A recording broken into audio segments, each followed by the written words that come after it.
This is a joint webinar between Microsoft and Intersys. It's about resilience in a cyber world, and it is how to protect charities from cyber attacks. Now, I understand that some of the people we have on today are not in the charity sector. That's fine. This is going to have a charity flavor, but the advice that we're giving is going to be universal, and anyone can follow it. And so some introductions. I'm Mark Kirby. I'm one of the directors at Intersys, and I'm here with Naveed from Microsoft, who I'm going to hand over to now, who's going to tell you a little bit about what Microsoft is doing in the not-for-profit sector. Thank you, Mark. Much appreciated. And again, thank you, everybody, for taking the time to join today. Just to introduce myself, I'm the UK Ambassador for Tech for Social Impact here at Microsoft UK. And I'm honoured to be here and share with you more about our efforts to create a positive impact for people and the planet in conjunction with our valued partners, Intersys. So today, I'd like to spend a couple of minutes to share our fundamental approach to driving social impact, which is our vision within Tech for Social Impact. And I'm going to start by saying that I think I've got one of the luckiest jobs here at Microsoft, where I get to work with our partners such as Intersys and fantastic organisations with yourself, and hear about some of the great stuff that you're doing. So keep up the good work there, guys. So at Microsoft, we believe technology is a powerful force for empowering people and organisations. We see it every day in our work, whether it's data and AI helping predict malaria outbreaks, or humanitarian organisations delivering digital literacy to displaced people. So we truly believe that the success of the non-profit and the NGO sector is critical to how we achieve our mission as a company. But to do this, we must take the benefits of world-class technology accessible and relevant for non-profits, NGOs and IGOs. So as a customer-first, partner-led company, we start with the needs of our customers and work with our partners to deliver the best outcomes for each organisation. So the world has changed so much in profound and fundamental ways. Now, we've seen the role of technology have a positive impact as we've all tried to survive through this pandemic. The level of technology adoption has rapidly accelerated. As we think about the pace of transformation, we have to understand the consequences of that transformation, as well as what our role in that transformation is. Now, we see a digital divide and opportunity continue to grow, but many people are left behind. So the number of kids in sub-Saharan Africa that are literate at the age of 10, that's when you stop learning to read and you read to learn, is 10%. That's 90% of kids that can't read in sub-Saharan Africa. That means they can't get a job. That means the economic opportunity gap is growing. COVID had an impact, and technology has a role to play. So we look at the fundamental rights issues. We see a tragic and unlawful war unfolding. We see human rights today and every day on the news being violated in Ukraine and across the world, and technology has a role to play there. We also see an urgent climate crisis. So in 2021, at the end of June, it was 106 degrees Fahrenheit in Seattle. In Netherlands, it was also baking at that time. Now, that's not normal. There's a role for technology to play in supporting the world to become a cooler, better place. And there's also this diminishing trust in big tech. There are questions about our motives, our motivations. It's critical that we apply technology and innovations to address these challenges without sacrificing core values like trust, privacy, transparency, and inclusion. So at TSI, we realized we needed to evolve and think about a different business model role in supporting societal changes and the organizations and non-profits that serve this purpose. So in 2017, Microsoft Philanthropies brought its contribution efforts together with commercial sales and business development to create Tech for Social Impact, TSI. So as we work to help everyone achieve more, we are committed to sharing our learnings and reporting our progress across a variety of societal changes and causes, such as affordable housing, digital skilling, and climate change, to name just a few.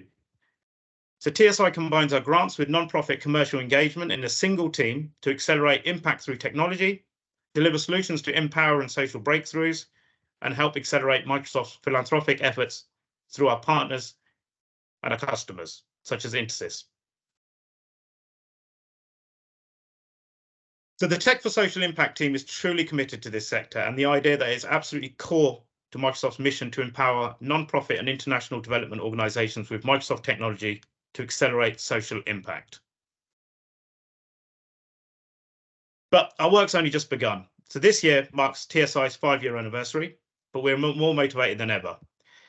So in 2022, Microsoft provided 3.2 billion in grants and discounted software services and equipped 330,000 non-profit organizations with modern, secure, and scalable cloud solutions. Now, just to put that into perspective, if we were a country, we would be the 5th largest country in terms of giving back.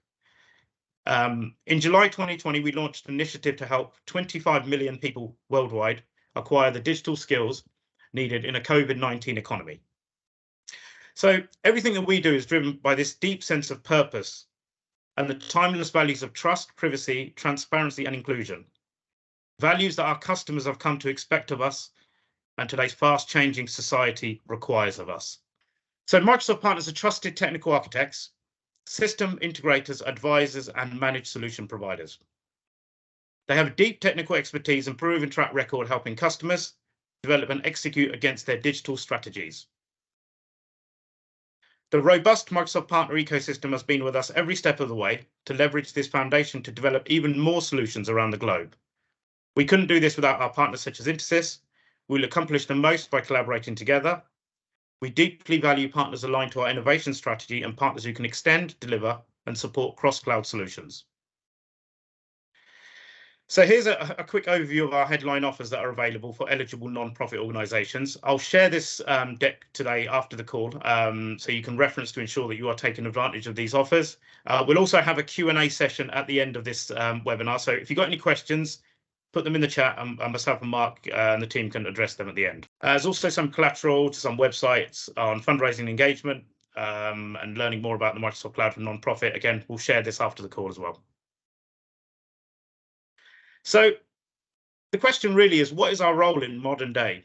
So Milton Friedman, a renowned economist, said the role of a company is to serve its shareholders, that greed is good. But the definition has evolved because it turns out that companies don't operate in some parallel universe or some vacuum outside the planet. We are all affected by the world around us, whether it's global warming or it's poverty or it's our next market in Africa. Billions of people are affected in the world. So the new definition of what a company needs to do. Every company came from the Business Roundtable. So that's 181 CEOs who come together. And the role of a company is not just to serve shareholders, but the role of a company is to serve stakeholders. So our stakeholders are our employees, our partners such as Intersys, and most importantly, our customers and the communities that we operate in. So the message from us at TSI is quite simple. Our philosophy is that companies that can do more should do more. And in conjunction with our partners, we are doing more. So with that, I'd like to thank you for your time today. And I'm going to hand you over to Mark Kirby, who's going to talk about cybersecurity in the non-profit world. Over to you, Mark.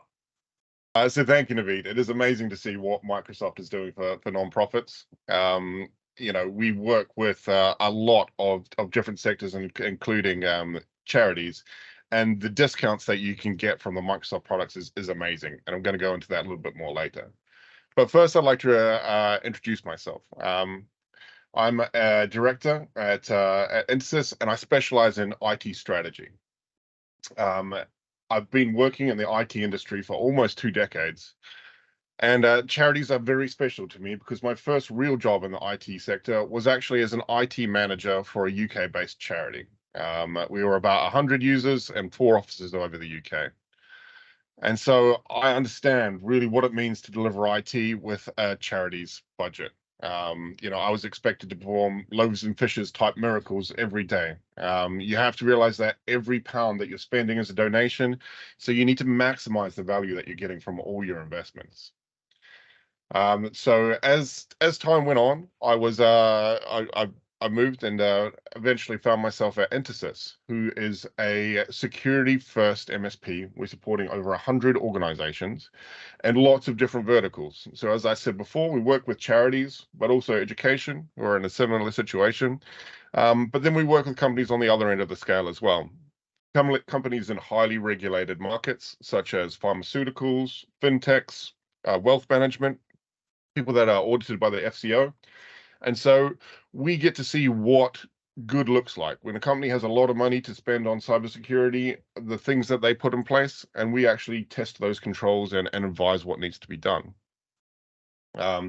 We are a Microsoft solutions partner specializing in modern work, which means essentially the Microsoft 365 and Azure type of things. And I want to talk to you today a little bit about cybersecurity, particularly for charities, because it's something that will often get overlooked, and it really can't be anymore. So these next few slides are taken directly from the NCSC charity report that was released in January this year.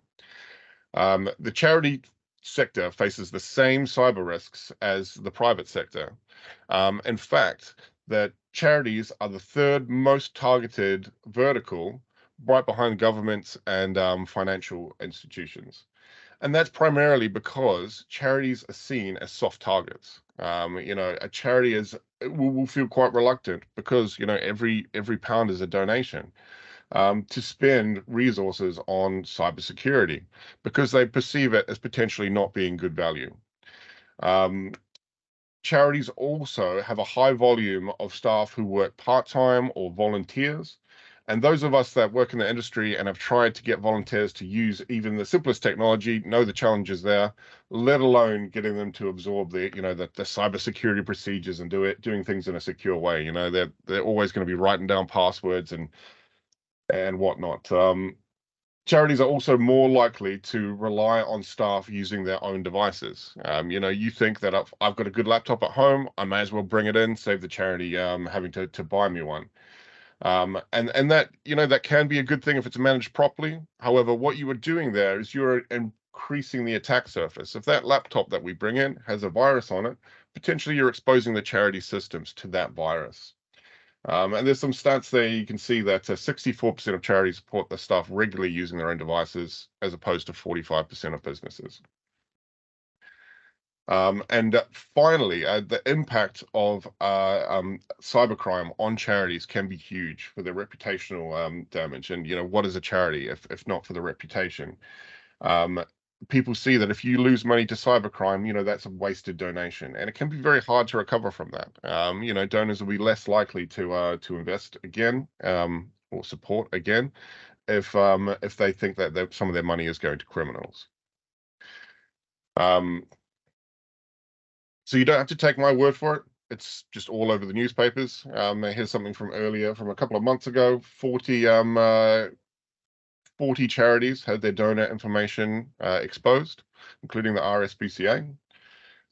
Charities carry very sensitive data about their donors. So not only your standard, what we call PII, personally identifiable information, so name, address, email address, phone number, all of that stuff, but also they have things like, financial status, ethnicity, potential religious views, depending on what the charity is. And so you have to be really, really careful about how that data is kept and how securely it's stored. So this next headline, more than 2 in 5 charities hit by cyber attacks in the last year. The most popular forms of attacks were phishing-based attacks, so emails.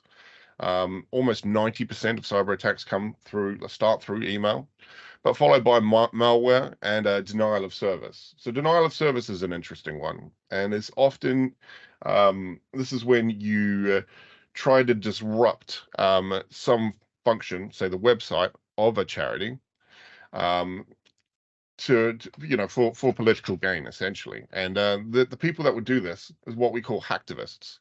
So this isn't going to be relevant to all charities, but some charities might have people that don't agree with what they're doing and are likely to try to cause disruption. And so that's another reason you can potentially be more vulnerable. Another thing that's interesting from this report was that about 2 in 5 of people surveyed thought that because they were doing more homeworking, the charity was exposed to a higher risk of cyber attack than before. And I fully agree with it. It's the same with the private sector. It used to be that you had your network in your office and your servers sitting there, and it was behind a firewall. And then when everyone was in the office, you could see their screen, you can see what people were working on. Whereas now, it's moved for the better, I would say, to a more flexible environment where you can access things from everywhere. Stuff is stored in the cloud. But what's happened is you lose that visibility of who's accessing your data. And because of that, we have different things to consider within cybersecurity. So it is no longer optional for organizations to ignore cybersecurity. The complexity and the frequency of cyber attacks is increased so much that it's not a fact of if you're going to get breached anymore, you have to work on the assumption that you will be breached. Now, there's a famous quote by the executive chairman of Cisco, who is famous for security devices. And he says there's two kinds of organizations, those that have been breached and those that don't know they've been breached. So what is it we can do to keep ourselves safe without bankrupting the charities? What we need to do first is we need to know what good looks like. As I mentioned before, with Intersys, my team and I perform in-depth cybersecurity audits against companies with already mature cybersecurity posture. Companies that have had cybersecurity departments for 10, 15 years and have put almost all of the controls in place, and we just come in and test them. These tests can take weeks, cost tens of thousands of pounds. But it's important to first start and know what these look like. So they're based on the NIST framework, which is the National Institute of Standards and Technology. It's an American organization. And feel free to take a screenshot of this. It's a great slide. It represents how we've changed the way that we look at cybersecurity. It used to be we only focused on this protect column. We used to install antivirus, we used to set up firewalls, and then say, job's done, cybersecurity is taken care of. And, for the large part it was, right up until the kind of early 2010s. But now, because the complexity and the frequency of these attacks have changed, eventually I imagine almost all crime will be cybercrime, as they say. We now need to work on the assumption that there will be that breach. So we need to be able to detect it when there is a breach. How do you know if there's somebody accessing your data right now? It's almost like you need to have sort of a CCTV on who's accessing things.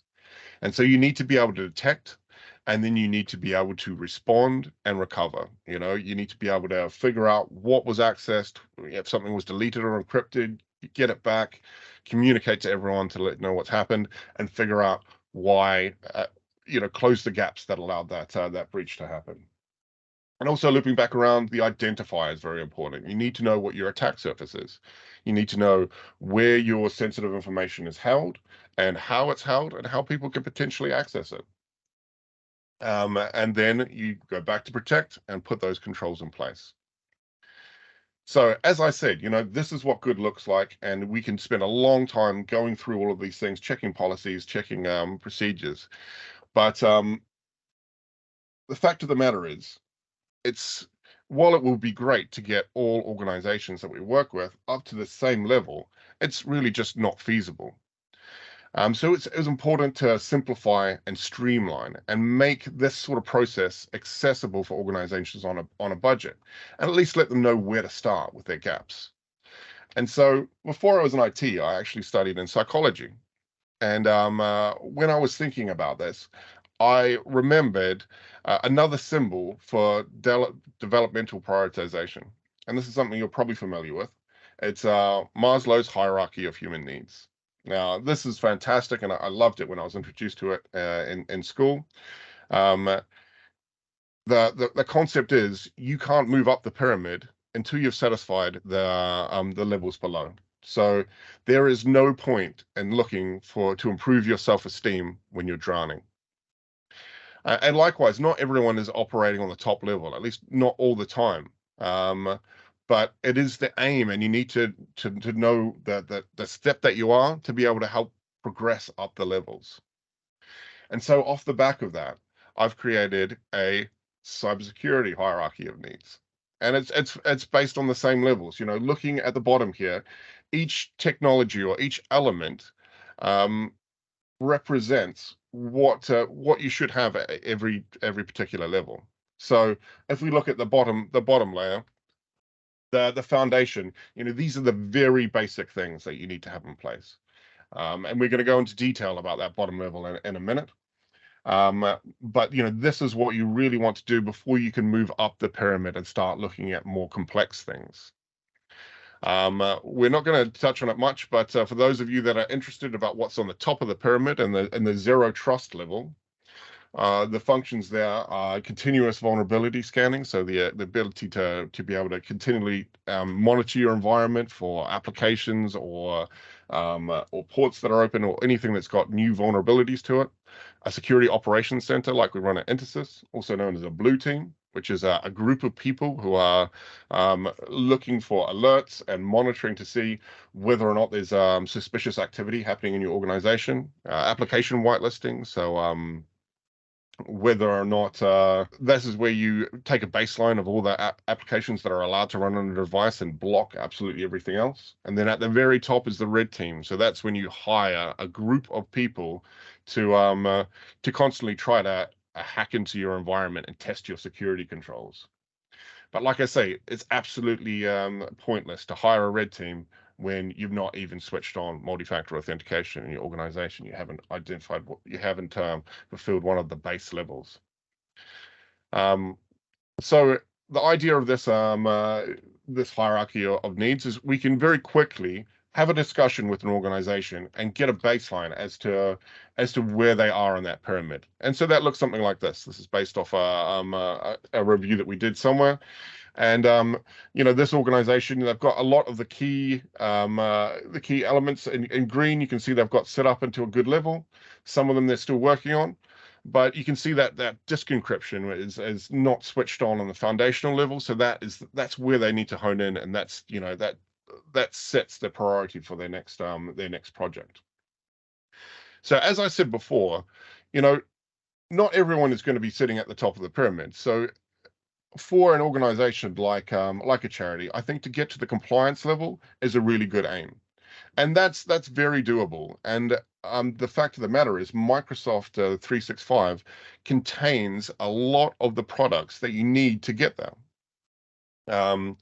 So these are the basic packages from 365, from Microsoft 365 for charities, and the pricing there. And you can see there's the best value sign on top, the Microsoft 365 Business Premium. And I fully concur with that. There is so much extra included in 365, particularly around cybersecurity and like infrastructure management, that you really got to think about. If you're not on Business Premium, why not?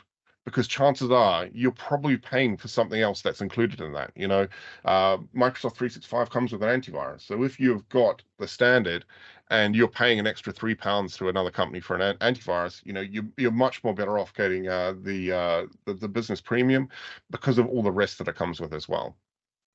And so for the rest of this presentation, I'm going to go through the foundation layer of that cybersecurity pyramid and show you some of the tools that you probably already pay for that you can use to achieve those to get good in those bottom areas. So talking about identity protection. So this is the first and really most important one. Secure password policy. Now, this is probably something you've all heard before. You need to have at least 10 characters. And if you have that, count yourself lucky. I think we have 18. And there should also be complexity requirements.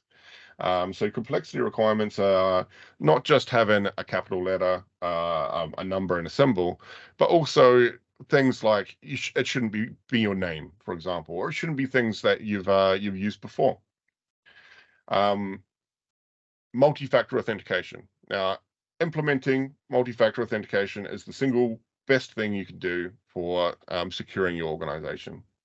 But the important thing is that it is applied to all accounts. I know from experience that it can be very hard to get particularly CEOs involved in multi-factor authentication, but they are the ones that's going to be targeted the most. And so absolutely all accounts, and also for all applications. So not just your Microsoft 365, but if you've got another program that you use to manage your donor or a CRM or something along those lines, check to see if you can enable multi-factor authentication on that. For those of you that don't know what multi-factor authentication is, it's something you have and something that you know. So something that you know is your password. Something that you have is usually your phone. So if you'll get a text message with a code that you've got to enter in, or there's an app that allow you to allow access. And all of this is included with Microsoft Entra, which was what used to be called Active Directory or Azure Active Directory. All of this you can do completely. Now, the last thing about identity protection is you need to have unique accounts for each person, individual usernames, no shared accounts. And I know with volunteers, it can be very tempting to just have volunteer 1, volunteer 2, volunteer 3. However, if something happens to those accounts and they're compromised, it's very hard for you to track back and to see what happens. It's hard for you to audit what's happening there. And also, you're much more likely to have that password leaked because, it could be written down on a bit of paper or shared via someone else's email or something along those lines. Okay, so moving on, and this is also a classic one, data backup. Everyone knows that you need to routinely back up your critical data. So not only the shared documents, but also your personal documents as well. And you shouldn't be backing it up to the device that, you shouldn't have a backup on the device that you're backing up. I know that sounds obvious, but I've certainly been called into a lot of organizations that, they've had their server go down, and you ask them where the backup was, and they said, well, it was on the server. So they didn't have a backup. OneDrive is fantastic for this, and this is included in all levels of the 365 package. You get up to 1 terabyte of storage per person, and it will automatically back up your My Documents folder, your desktop, and your pictures. And so, there's absolutely no reason you shouldn't have that on everyone's PC. But then you also can use the Azure backup. Now there is an offering from Microsoft, a free amount of storage for, well, not storage, but a free amount of credits for charities. And so you can use that to back up your sensitive data that are on servers or anywhere else. You want to keep your backups for at least 90 days. And if possible, you want to have something that's offline. And so what that means is if you have it backed up to a device which is unplugged. The reason that happens is sometimes if you get a ransomware or a malware attack, the first thing it does is actually it sits destroying your backups or encrypting your backups, and it will not actually activate until it knows that you probably don't have a good backup rating. So if you've got something offline, you know that it can't be compromised. So the next thing is disaster recovery testing. So this is where you actually test the backups. And once again, I've been called into so many organizations that they thought that their backups were going well, but then they lost some critical data, and then they realized that critical data wasn't included within the backup, or maybe the backup was reporting that it was working, but there was some issue with it, and so it wasn't. So I would recommend testing your backups and performing a real life scenario where we'd have to recover the data at least once a year. Once a month would be even better.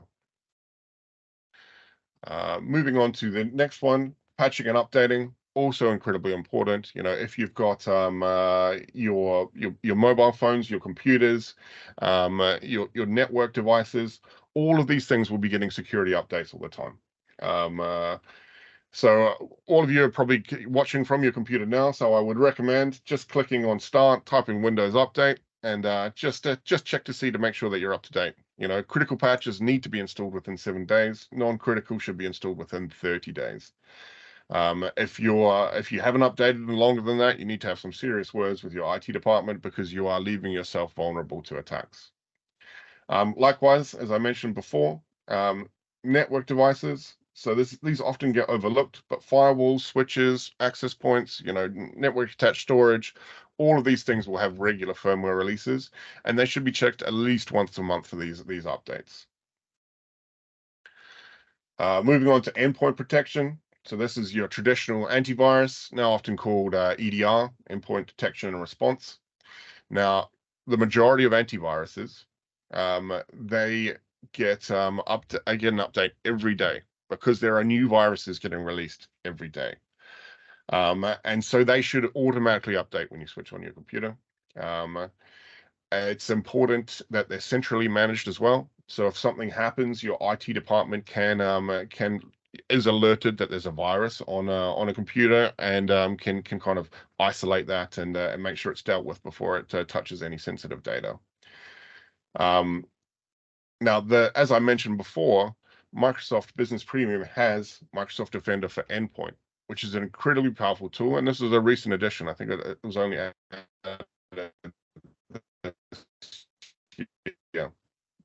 The highest in the Gartner report for endpoint defense, and we love it internally. You know, it's fantastic. It alerts when viruses are happening. It locks down things, and as I said, you're probably already paying for it if you've got Business Premium. The other thing that's quite important about endpoint protection is a local firewall. So if you're working in a cafe or an airport on the public wireless, the local firewall will do some protection against other devices looking at your network. Now, personally, I would never recommend using a public Wi-Fi. I mean, everyone carries a phone around with them, and those phones you can usually hotspot off, and that's your own private network. It's a lot more secure. So, yeah, hotspot wherever possible. Public Wi-Fi is very bad. Moving on, so email filtering. As I mentioned earlier, you know, more than 90% of cyber attacks start with an email. And so you want some way of being able to scan these emails for malicious content, you know, either for viruses or for dodgy links, or if they're trying to impersonate one of your key staff. And so Microsoft Defender for Office 365, not to be confused with for Endpoint, provides that for you if you've got that configured. Once again, that's included with the Business Premium pack. And so there you're able to upload the names of your key staff or key suppliers that you work with, and that will actually trigger anti-impersonation checks and mark things as spam if somebody's trying to impersonate them. Likewise, any URLs that you get sent, it will rewrite and check before you click on them to make sure it's not taking you to a dodgy website. And it will also strip out any viruses that have tried to be attached. And then finally, as I mentioned before, disk encryption is something that often gets overlooked. So I'm going to talk a little bit about what disk encryption is. A lot of people don't know that if you are traveling around with your laptop and you haven't got your disk encrypted on your laptop, and say, for example, you leave that on a train, you may think, oh, my data is safe because you can't access it without a username and password. However, if someone was to take the back off your laptop, you know, take out the 4 screws and pop out the hard drive connected to their own device, they would have full unrestricted access to everything on that was stored on your hard drive. And so disk encryption is incredibly important. What it does is it scrambles that information and locks it behind a very complex password, which your computer stores and knows and automatically enters when you switch it on. So Windows 10 and 11 both are able to do this with a technology called BitLocker. So I would absolutely recommend that you've got that switched on. If you're looking at your computer now, you can take a look at the C drive under My Computer, and if there's a little lock beside it, that means that it is encrypted. If not, I would have a word with your IT department. So all laptops should clearly be encrypted. I'd recommend desktops as well, just in case. For those that have desktops anymore. Portable media. I know this is incredibly common to be used within charities because of volunteers wanting to take files home and work with them. But you've got to remember these are even easier to lose and access in that case. So they should be encrypted and be password protected. Likewise, backup should always be encrypted. You know, this is your most sensible data. You're storing it offsite. You know, you want to make sure that if someone does get hold of it, they don't have access. They can't access it at all. And so that's going through the bottom of the pyramid there. Yeah, thank you for your time and listening. So are going to offer a free consultation where we go through the questions for this and can develop this sort of report for you.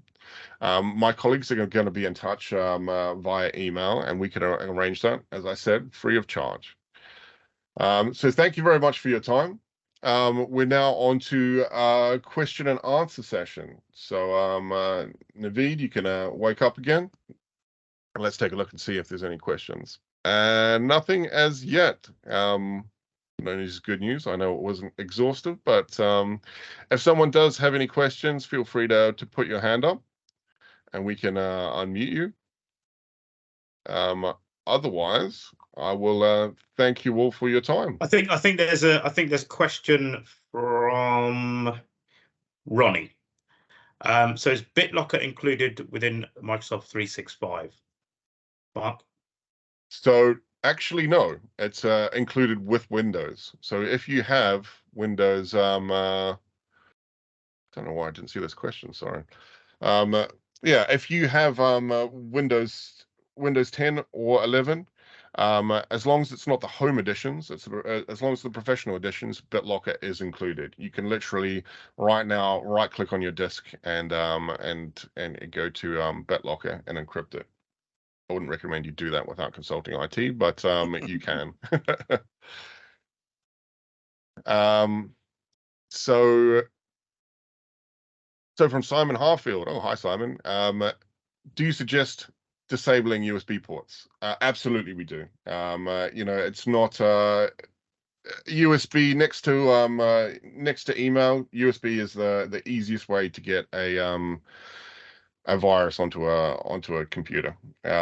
So where possible, you can actually use OneDrive to share links, and it's a lot more effective, and you also retain control of that sharing and can disable it after you've shared it, rather than with a USB that you've given that information away. You don't know what's going to happen to it. So yeah, I would not necessarily disable the USB ports, but what you can do is block portable storage, and that will still allow you to use USB ports for devices like mice and keyboards, but will stop USB drives from working. So from Shookman Wu, we've got what's your position on changing passwords frequently? So this is an interesting question. It used to be the general thing was to change every 30 days. But the NCSC recently updated that guidance, and they said if you have a complex password, having a complex password is much better than having a frequently changed password. So we usually recommend that you change your password at least once a year, because what can happen is if you've got that same password that you've used elsewhere, that can potentially be leaked on the dark web. Through if a company gets hacked and their usernames and passwords are accessed, and they can be sold online, and if you reuse that same password, then people will know it. Likewise, though, multi-factor authentication goes a long way to protecting against that. So in short, we'd recommend changing once a year, but make sure that you do have that complexity.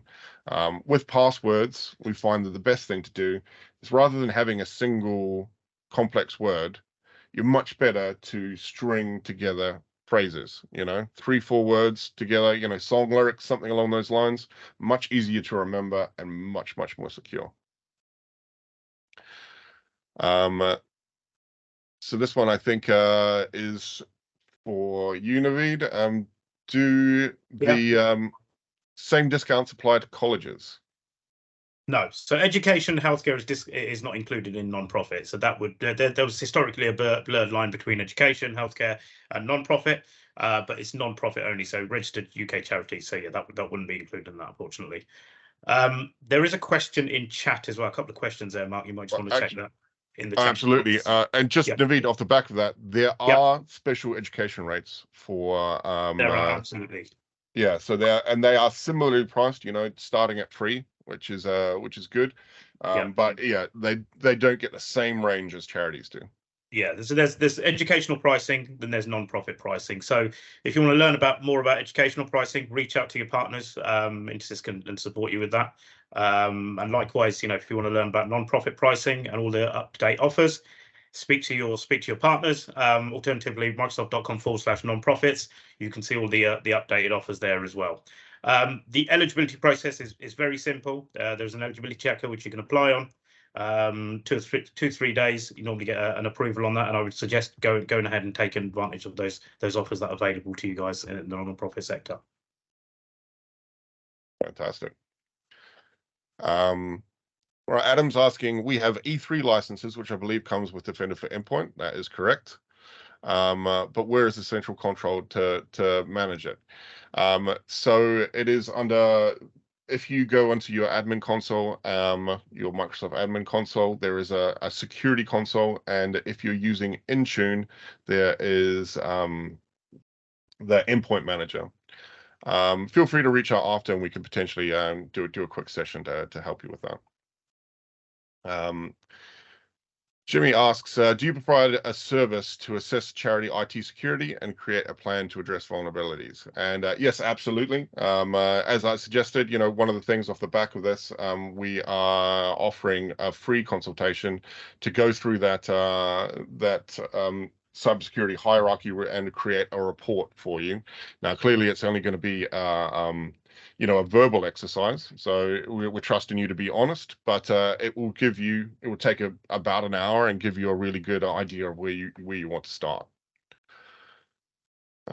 Excellent. I'm just looking if I've missed anyone. Faye, how do we know if we are getting discounts? Do you know if Microsoft have records for this, or can we check with our procurement team? That's a good question.